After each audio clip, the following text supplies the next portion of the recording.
I'm so excited to be here in this professional area and professional event today is investing in crypto assets.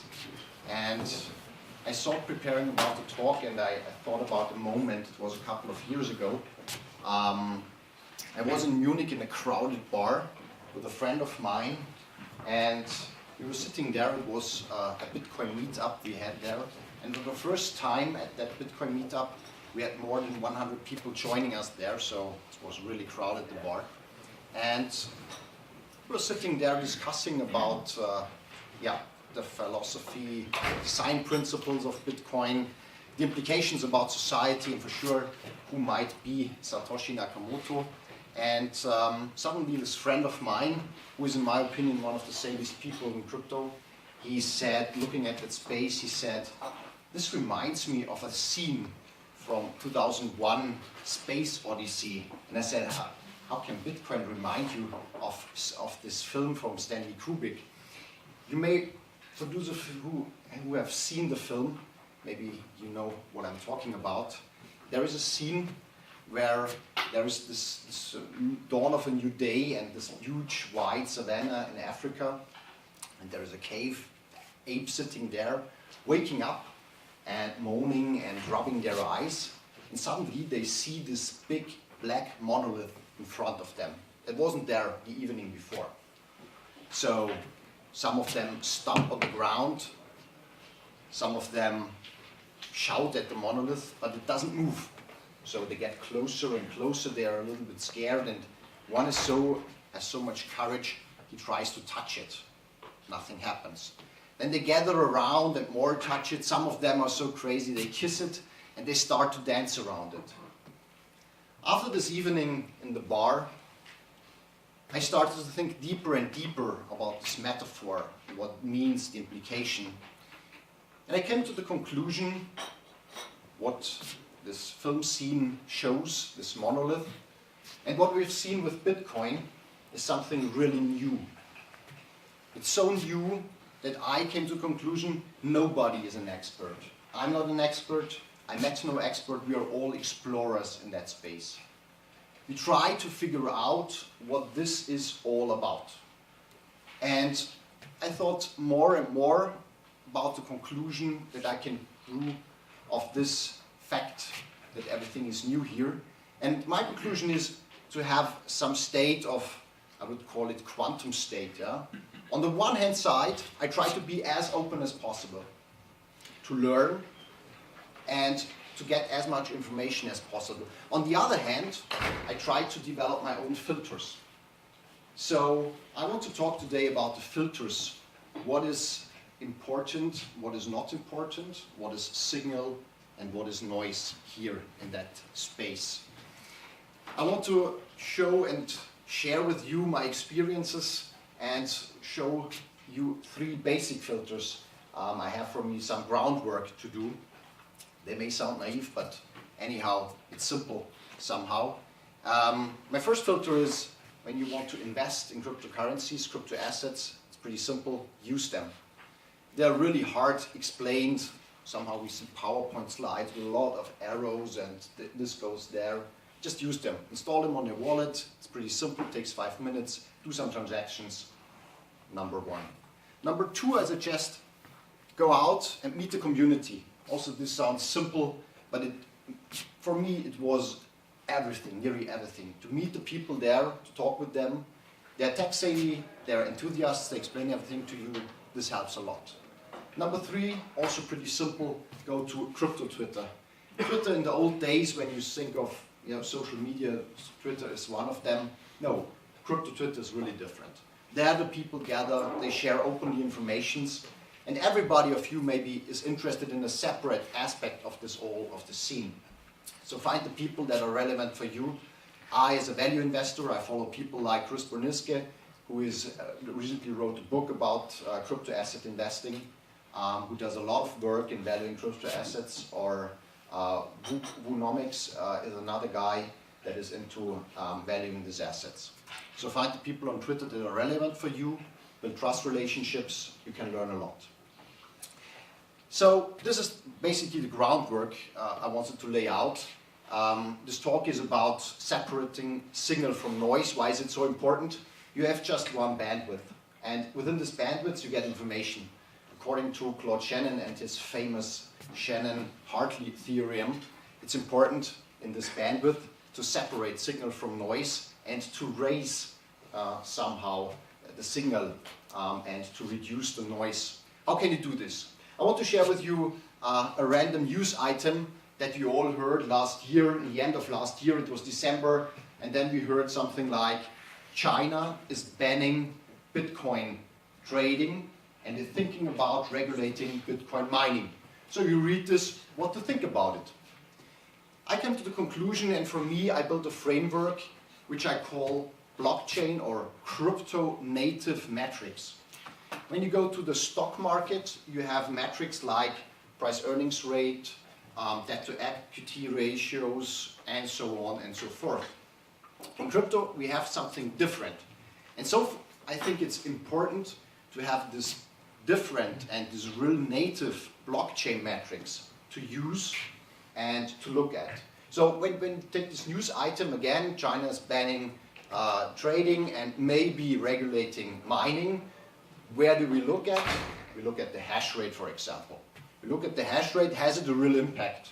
The hash rate, you know, Bitcoin is secured by mining, by proof of work. So what they do is they calculate hashes, and the number of hashes that are calculated is the so-called hash rate. So it gives you a sense about, is mining still active? And what in December happened and in January happened, it happened in every month. The hash rate is rising. So I classify this piece of news as noise, what we call in the scene as FUD, fear, uncertainty, and doubt. This is spread throughout with somebody that has an agenda. Second news piece that I want to share with you is Bitcoin will never be a currency because the transaction fee is 20 bucks. I heard that in Zug, there was a conference. Somebody had a talk there from a currency that is much better than Bitcoin because the transaction fee is low. And think about that. Why is the transaction fee high? The transaction fee was 2 times high last year. This is a fact. So you could come to the conclusion, okay, let's make a check. Bitcoin won't be a currency, but let's dive deeper. Why is the transaction fee high? Because the so-called mempool was full. You can think of the mempool kind of a party. Let's take it as a metaphor. You have a big party and you have a RSVP list. And the more people sign up, the more want to go to the party, and the highest bidder comes in. That's basically the mempool. And what happened here, and they collected facts. And one of the facts is, we're talking about the fee market. So it should be that a basic economic principle should decide which transaction is included in the Bitcoin block next. But that was not the case. There were transactions with a certain amount of Satoshi paid that got included that have not been the highest bidder. So there was a certain channel the miner opened to have a certain separate fee market. Sure, it's anarchy, everything is allowed as long as it's not against the law, and for sure this is allowed, but it's not playing by the rules. And for me, this classification in the end was a strong signal that it's temporary. We just have temporary high fees because there are bad actors in the space. Second news piece. Now I want to share with you not a blockchain metric, but a code native metric, I would call it. And last year, it was in February, in Munich, was the first Steam meetup. Who of you know what Steam is?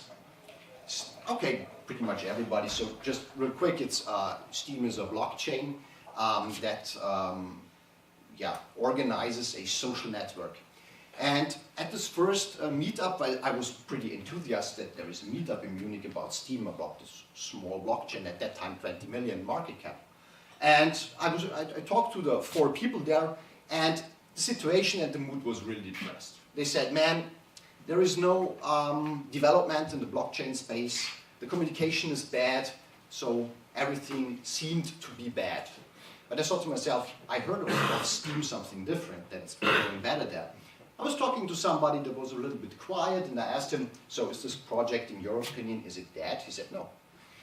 There are a lot of apps in that space, and these apps, they are really fast going forward, because app development is fast. You find analytics, you find a YouTube there, you find a Twitter, you find things with a lot of traction.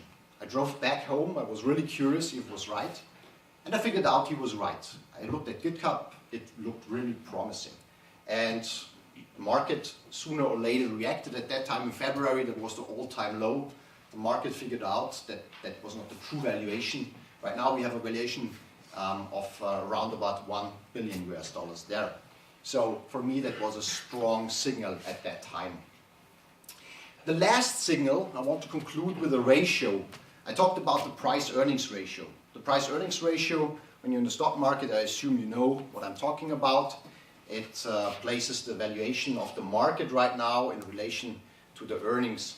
So in Bitcoin we don't have any earnings, but we can assume that Bitcoin is a store of value and a medium of exchange, that the value transferred on the Bitcoin network somehow has to do with the market being overheated or undervalued. And that seemed to be true.